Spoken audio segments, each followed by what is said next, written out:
বন্ধুরা দেখুন কত সুন্দর গাব গাছের রংটা পাল্টাচ্ছে, কচি কচি পাতা, কত দারুণ লাগছে। আর আজ আমরা এসেছি শাক তুলতে। এই যে শাক আমার হাতে আমাদের তোলা হয়ে গেছে। কচি শাক, এগুলো খেতে কিন্তু দারুণ লাগে। এত সুন্দর পরিবেশ, এই যে ধান ক্ষেতের পাশ থেকেই তুলেছি। আর এদিকে পাখি উঠছে, বসন্তকাল বসেছে।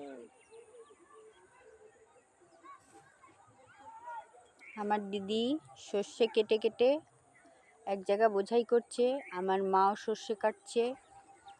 আমার দাদার ছেলে এবার সর্ষে করেছে, তো তাই এই দেখুন। আর এই যে শহরের ম্যাম এসেছে গ্রামে, তাই একটু টাটকা শাক তুলে নিল। এখানেও একজন সর্ষে কাটছে। এত সুন্দর পরিবেশ, কি বলবো, দারুণ দারুণ। কিন্তু কতদিন এটা থাকবে সেটা আমরা জানি না।